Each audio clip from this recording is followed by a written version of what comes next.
Good evening, everyone. Bit late for a Sunday, but here we are. It's a spontaneous one, this, but welcome to Real Nonsense and the return of Hannah and Eastwood. And today we're starting off with a topic that everyone can get involved with, which is pet peeves. So please let us know in the comments what your biggest pet peeves are, and we're going to share a few of ours this evening. So how are you doing, Sam? Well, I mean, this episode should be interesting. This episode was meant to be our pilot episode last year, and it just never made it to air. And now we see that our looks aren't what they used to be. It was in the deepest, darkest depths of lockdown, and so no one was looking their best at that point. So it was a spontaneous idea, thanks to my darling sister, who mentioned that we should go live. What are we thinking? I don't know. Everyone's probably in bed by now. Well, we have one person. We have one person. Hello, whoever you may be. Hello. Thank you for joining us at 10:30. So, do you want to kick off? Do you have any burning pet peeves that you want to get off your chest? Now, this pet peeve I remember I got very passionate about previously, and it's something that I am still very passionate about, and that is people walking slowly.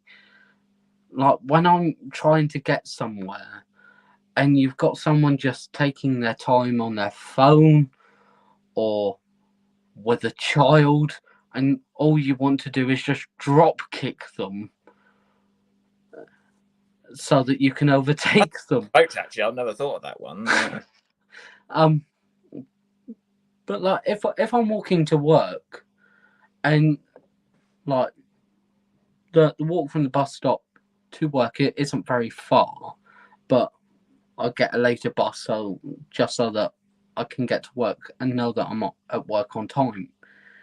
But if I've got someone walking really slowly in front of me, just taking in the view, I just feel like pushing them in the water and saying, look, get a grip, do this any other time in the week, just not now. Thank you very much, and just watch me overtake them.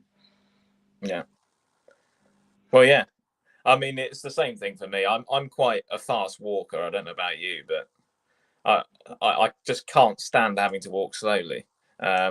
And particularly where I live, there seem to be a lot of narrow paths, unfortunately.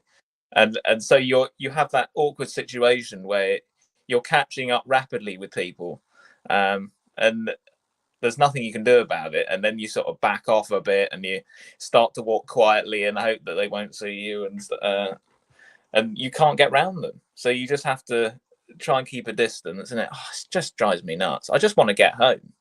And that's the worst part, sort of being behind someone who is walking slowly and you're walking at your normal pace, which for me is quite a nice pace.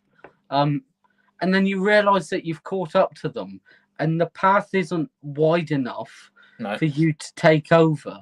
So you sort of have to slow down, pretend that you're texting someone. And yeah, massive pet peeve. Like, it really gets on my nerves. And I wish that, again, I could just drop kick anyone that does that. Because I think they know what they're doing. They know what they're doing, and they know why they're doing it. And that makes everything 10 times worse.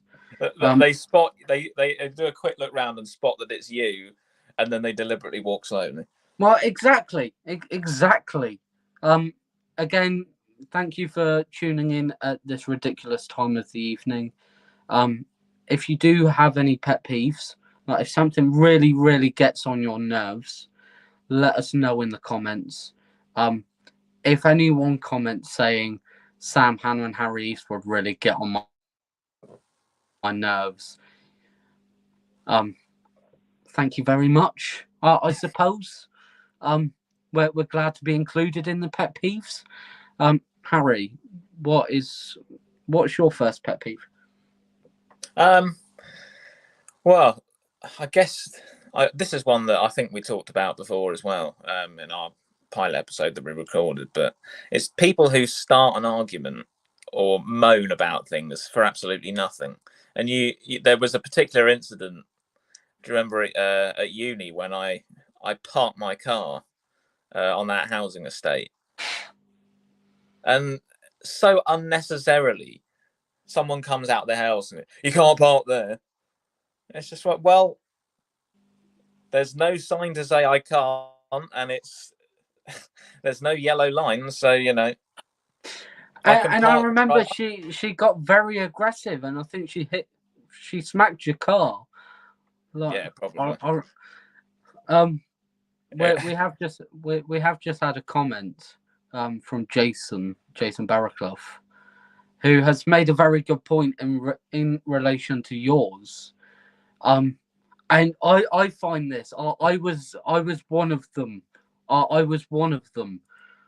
But students in general, like being at uni, I just found myself feeling like an old man, just wanting to punch everybody. Yeah, And I felt completely out of place.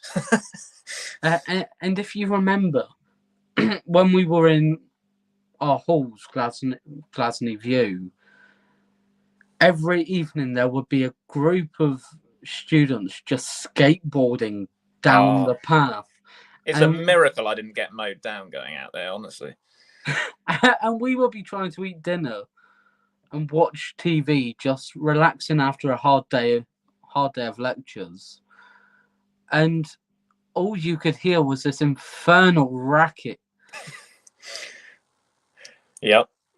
And I think one of us, we had the window open and they were doing it. And one of us turned around and just shouted, I wish they would shut up. And they sort of looked into the window as if to say, what did you just say? Yeah. But students can be hilarious as well. Do you remember the cardboard cutouts in the flat opposite? But that was quite unnerving because you felt like you were being watched all the time. Yeah. So it's an interesting experience cooking your dinner and thinking someone's having a good old gawp. But students are also, reverting back to my first point, students are also famous. They're famous for walking slow. Like, they will just bumble around town. They're not in a rush to do anything. Usually swerving onto the road and back onto the pavement because they've had too much. Well, exactly. I mean, I can't really talk there. We both did that, and still do it now. Going on to my second pet peeve, and it's one for myself as a musician, is critics. Now, back in 2018, we did a show called Returning to the Scene of the Crime, and by far one of our best shows. Well, possibly the best show that we've done so far, up until autumn. But more info on that later. Quick plug there. Nice plug, thank you. So we did that show in 2018, and I won't name names. A member of the audience sat there during the whole performance and just wrote notes. Like they didn't sit there to enjoy the show. They sat there to take notes on what I was doing well as a performer, and what I wasn't.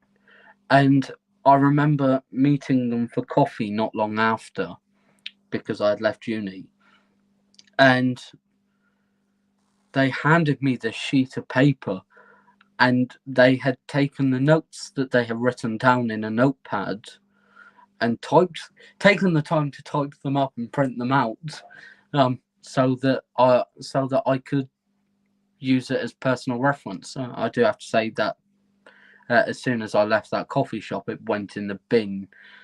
But I remember seeing the only good thing she had to say about the show was Harry's piano piece was very nice. And like it, if you're going to criticize a show, at least try and enjoy the show, and then at the end pick out the bad points, rather than sitting through a show. Like, I understand. And if you're writing notes, then there's a lot of the show that you're going to miss because you'll be too busy looking down and writing, and because then you're not tuned in, are you? It's like we've experienced this in lectures, when a lecturer's talking, and then you're writing notes, and then you realise when you watch a recording back that you missed a whole segment where they said something quite important and you missed it. So, but of course, I understand that critics get paid to do that. But if you're a member of the audience, you're not paid to be a critic. You're just a member of the audience who's come to watch a show and come to support somebody. I think that's appalling. I think it's appalling behaviour. Like, I wouldn't accept them into another show. Just before we move back onto yours, I remember I did a song. Well, I debuted a song called "Bored," and it's by far one of my favourite songs to perform as a comedian. And the note that she wrote for this song, because she bullet pointed it by song because of the programme, she said, "Bored." Got very boring towards the end. I was like, is that not the point? That's just like, you don't need to say that, do you? I mean, that's the kind of comment that you do. At some point, you have to reserve some comments, and at least try and be a little bit encouraging. But so yeah, that's what people are like. That's my second pet peeve. What's yours? Right. Well, the next one. No guesses as to who I'm referring to here, but people who fall asleep in clubs. Actually, I have no idea.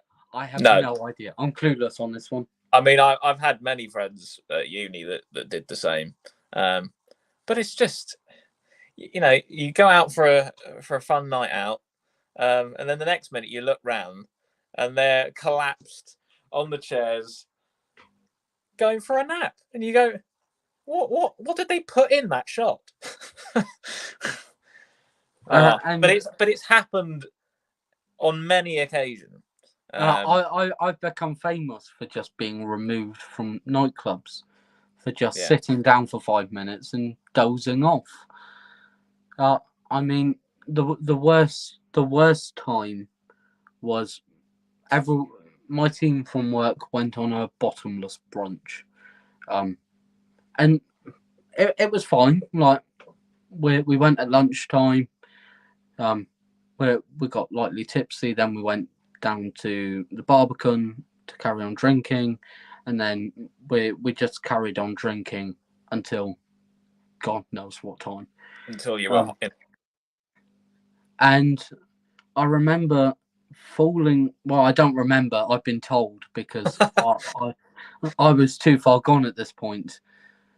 Falling asleep up against a pillar in fever. That's quite impressive. The security asked me to leave. I then stumbled out of the club. Apparently did the splits, which is quite impressive for me. And that's not an image I wanted to have in my mind at this time at night. It's on a Sunday, but there we go. And then turned around to the group that I was out with and said, "Right, I'm down here now," and promptly fell asleep up against another club. So yeah, beautiful. Like, you couldn't write it. Do you remember that last time? Well, was it? No, I don't think it was the last time. It was the time before that. See, they all blend into one because it's happened so often. the one where we got kicked out. I don't know. I mean, they took it out on me as well. I was perfectly fine. But The then thing is, we were kicked out for nothing. but Like, literally this time, seriously, you weren't asleep really at that point. I mean, you were quite drunk, but we were still there were. I would say there were people in there that were much further gone than we were, and they said, right, off you go. So we went out, and then I think they sent us out the back door. So then we just walked round, got in the front door again, perfectly fine, and we were probably in there for about 10 minutes, and then we walked over towards where the photo booth was, and as if the bouncer, I'm sure he knew somehow they had cameras or something, and he was like, "No, told you guys to leave." Unbelievable. So, but before we move on to our final pet peeves, if we're picking up in numbers slowly, before we shut the live stream off. If you have any pet peeves, let us know in the comments. If you have any drunken mishaps, let me know again in the comments. I mean, I've been out with one of the last times I met Jason in Spoons. We met after work, and I got so drunk that as we were walking out, this was at the point where we still had to wear masks. Oh. And I turned around to Jason and I was like, I'm going to be sick. Oh, I'm going to be sick. Nowhere. And I ended up throwing up into my mask, and it was absolutely horrible. Like, 10 out of 10, wouldn't do that again. Wow, that's lovely, isn't it? Just what you want to hear. And people can sleep easy knowing that At least it's past dinner time. I mean, some people might be eating now, but Abby Ford has commented with another pet peeve. People not indicating when driving. That's a good one. My dad was a massive culprit of this. It used to drive me nuts.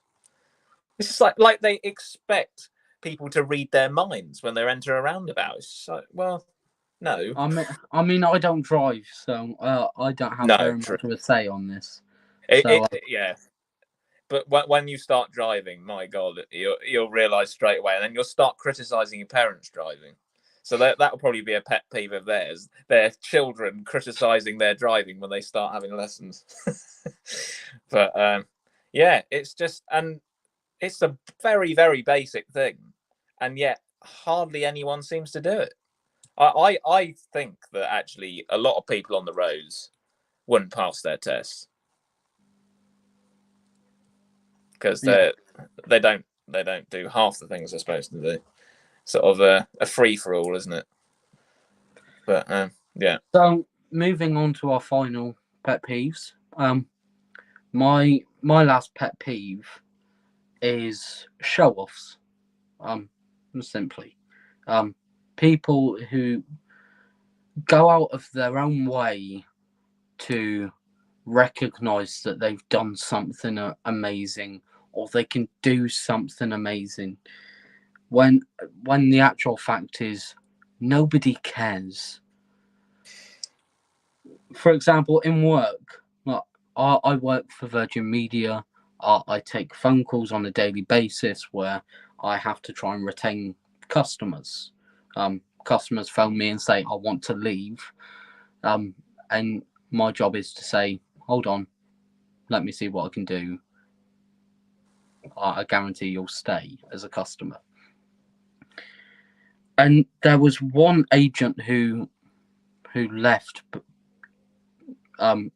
He left on Friday. I imagine he left before he got sacked because he caused a bit of hassle. And everything he did, he clearly only did for himself, and he only really cared about himself. And it just really got on my nerves. Like, we started selling SIM cards, and we get commission from selling SIM cards. somehow he was selling more Sims than everybody else, so he was making more money than everybody else.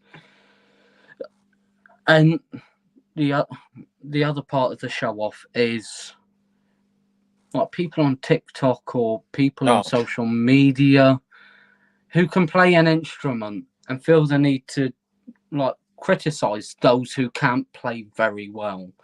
Like they put in the title of their video where when you're not a very good piano player and they start playing Fair Release, like a really simple version of Fair Release. Nobody cares. Like if you can play the piano, good for you. If you can play a ukulele with your toes, well done. I don't care. That is quite. Right, okay, that one is quite impressive. I would pay money to see that. But like, especially as a musician like myself, I don't do shows to say, "Look at me, I'm amazing." I do shows because I enjoy doing shows. And I know you do. You perform with me because you tolerate performing with me. You don't enjoy performing with me, but yeah. But people who just feel the need to show off and feel the need to sort of stick their middle finger up at other people who are in the same profession and go, "I'm better than you," when actually you may be better at scamming people to think that you're better than us. But who's the better person, really? I didn't realise I would get so passionate about that. Got heated very quickly. Yeah, I guess my last one is sort of a more recent one, really, but it's the people that I've noticed this quite often just driving down the village, but people who are either in their cars on their own or standing at a bus stop on their own with a mask on. And I just go, what? Why?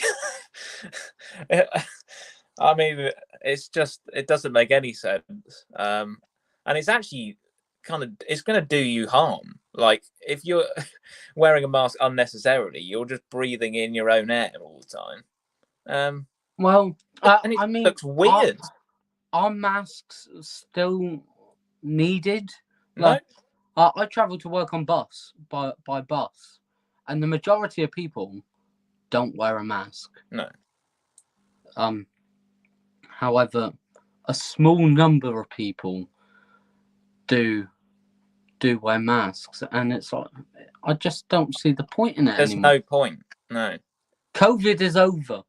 It's You like heard it here first. It's literally like a bad cold now.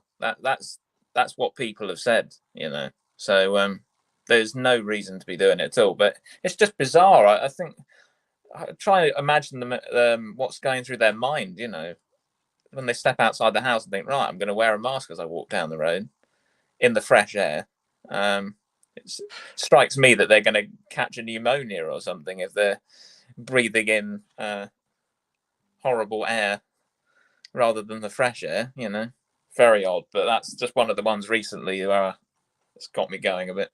Well, yeah, if you're on your own, why on earth would you wear a mask?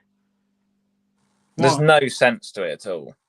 Well, we've been on a few nights out since sort of COVID started getting over itself, and nobody wears a mask to a nightclub. No, nobody wears a mask. I wouldn't go, honestly. If you had to wear a mask in there, you would suffocate probably in the heat. So, but we've just had we've had a couple of more comments. Mm. Now, Lucy Bowen, who is a good friend of mine from work, I don't know, the comments don't show whether she's tagged somebody, so I don't know if she's regarding Holly Phillips as a pet peeve or if she's tagging her. So thanks for that, Lucy. Holly said dirty fingernails. quite a good point. I mean, right. Lucy has just clarified she tagged Holly. Sorry, Holly, for regarding you as a pet peeve. I mean, I'm sure people have their own opinions. I'm. How do you stand on dirty fingernails? It's not really something I tend to pick up on, really. When you're having a conversation with someone, I personally don't tend to study their fingernails, so it's not really very important The to me. first time you meet someone, you just go, "Sorry, can I have a look at your fingernails?" Sorry, can you wash your hands, please, before I start talking to you? No. Yeah. I mean, it does seem a bit unhygienic. Like if someone, Well, yeah, like the people in different professions are obviously do their own thing and sort of handle their jobs differently. But like builders are, I notice, are the worst ones for dirty fingernails. And you think, well, after you finish work, before you leave the site, you would wash your hands. Like you would, like it doesn't make any sense. Apparently, everybody loves Hogs Phillips.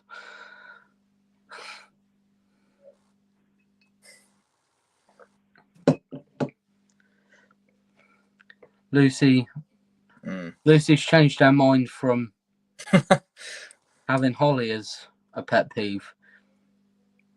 Like, again, another good point. Yeah, like, I think everyone can agree with that one. I think pet peeves, we could go on for hours with this. Like, I am starting to find that more and more things You eventually get on turn my into a nerves. Victor Meldrew in the end and just complain about everything, don't you? Well, I feel like I am an old man trapped in a young man's body, but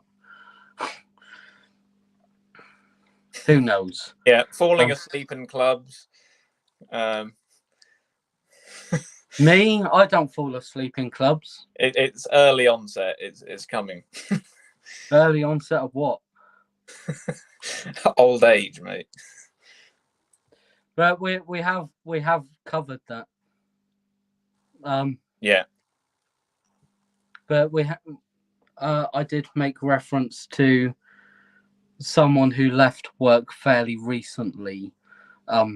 Well, they left work on Friday, and he was very good at acting like he knew everything.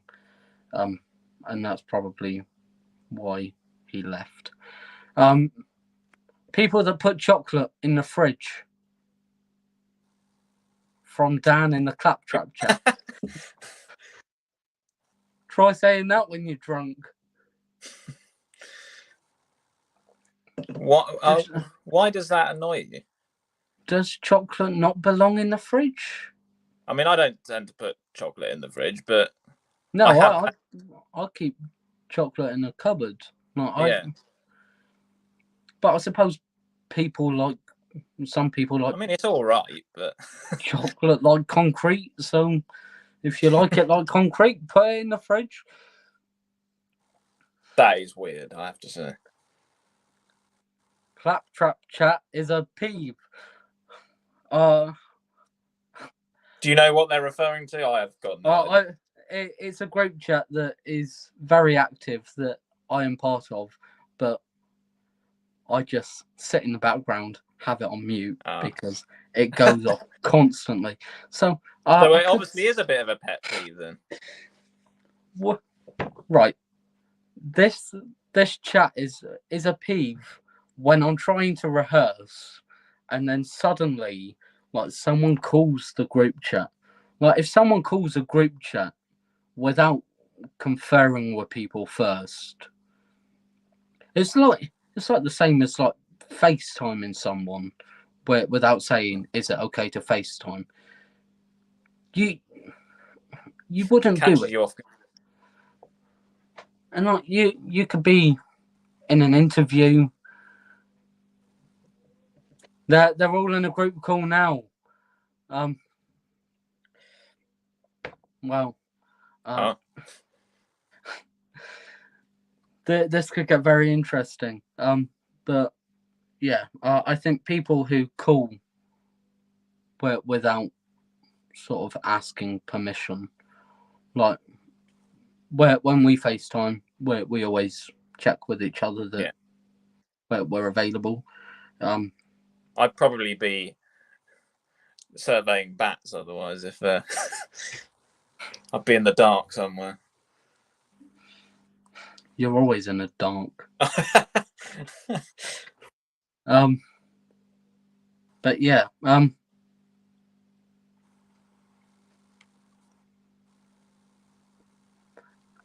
not going to refer to that comment just because people know they right. Final rant. Final rant from me. My name, yes, my birth name is Samuel. My name is Sam.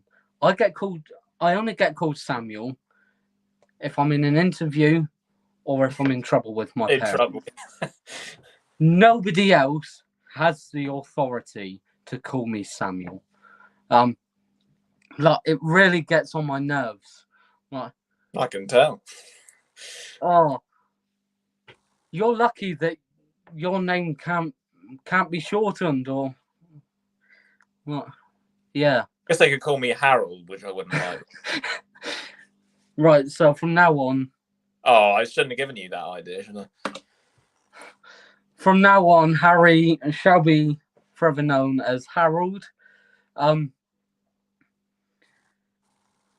Yeah, people who just extend my name just to try and get my attention, and they know that it does get my attention because they know that it gets on my nerves, so they continually do it.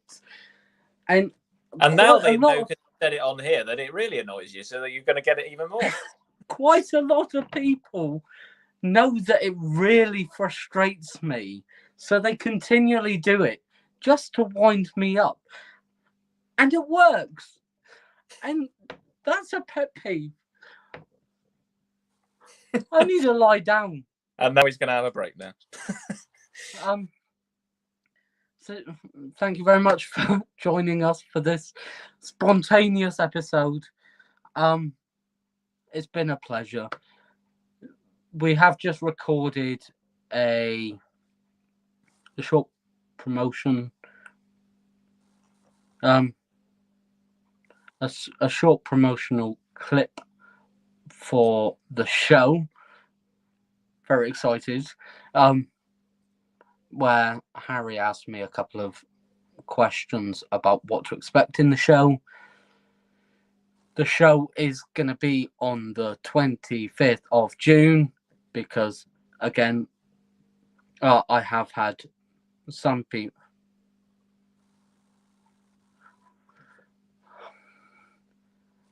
I will be performing on the 25th of June. Whether you want me to perform at your 21st on Saturday depends on how much alcohol I have consumed at the point of performance. Plus, a good performer always needs rehearsals. So if you would like me to perform, please give me a quick message as to what songs you would like me to perform, and then I shall speak with my agent, namely Harry Eastwood, to confirm whether this performance can go ahead. As I was saying so movingly before Holly decided to interrupt, the show will be on the 25th of June. I know a lot of people have confirmed where. Okay, I think that can possibly be arranged. Quite a few people are coming already. Have confirmed that they're coming already. Quite a lot of people have confirmed that they're coming, and then just constantly spam me with messages saying, "So, Sam, when's your show? Another pet peeve.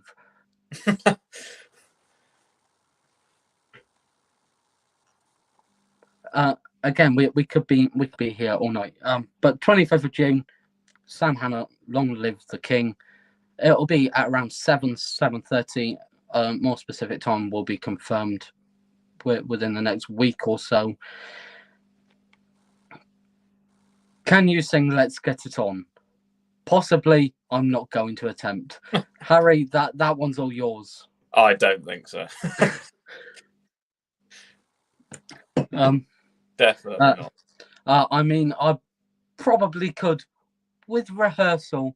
Again, whether I can do that on Saturday, who knows?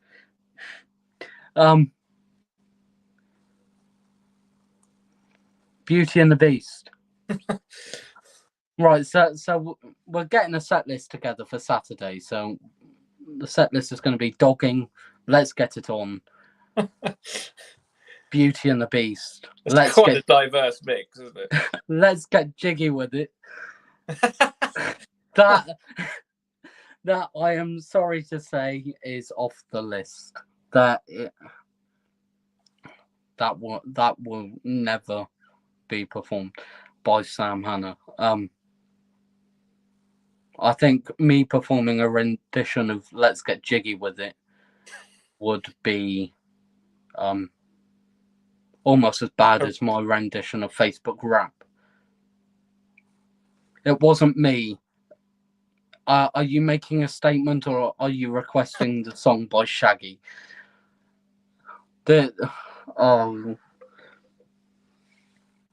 Unfortunately, another engagement has come up on Saturday, so I will be unable to attend Holly's birthday party. I feel COVID coming on. Got a bit of a cough. Got a bit of a cough and a bit of a temperature. I think I'm going to have to self-isolate.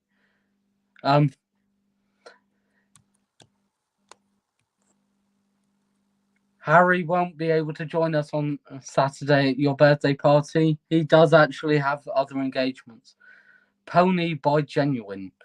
I've never heard it. What the hell is that? Sounds painful. It sounds painful.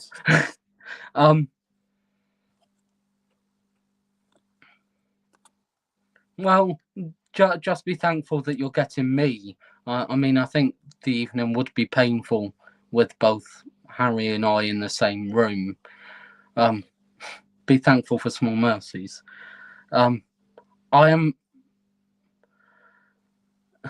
All of these songs are getting out of hand. The next one that, well, at least there's no stairs, so I can't go down on my backside.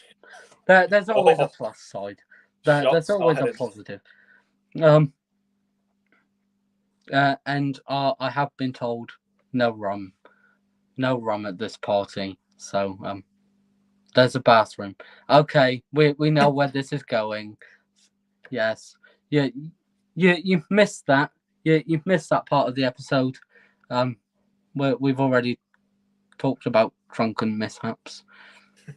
You're too late, Lucy. You're too late. In regards to the song list, Lucy now wants me to also perform Sexual Healing.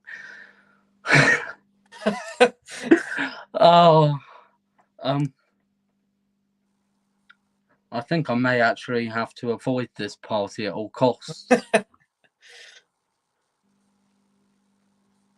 My Secret Love.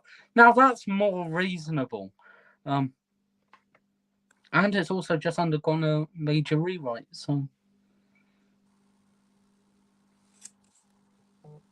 don't you dare. Don't you dare. What? I'm confused. It's undergone a major rewrite to bring in some more up-to-date political figures.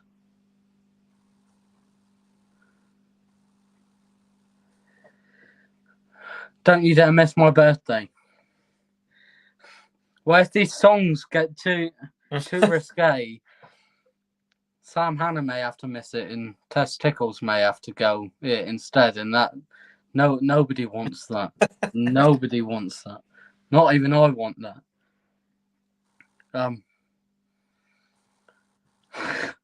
Well, this escalated. It has. Fairly quickly.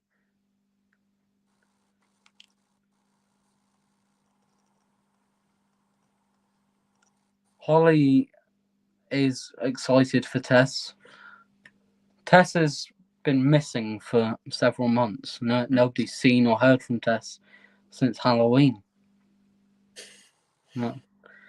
I've heard that she's going into retirement, but who knows? But will she dare show her face again? Who knows? Who knows? Lucy said, can you perform birthday sex at Holly's birthday party? I hope that's a that song. Or? I hope that's a song. Holly has said, Tess hasn't heard my life problems for a while. She's probably thankful for small mercies.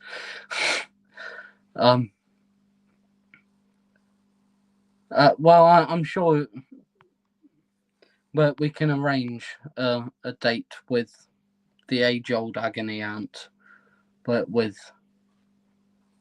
testicles.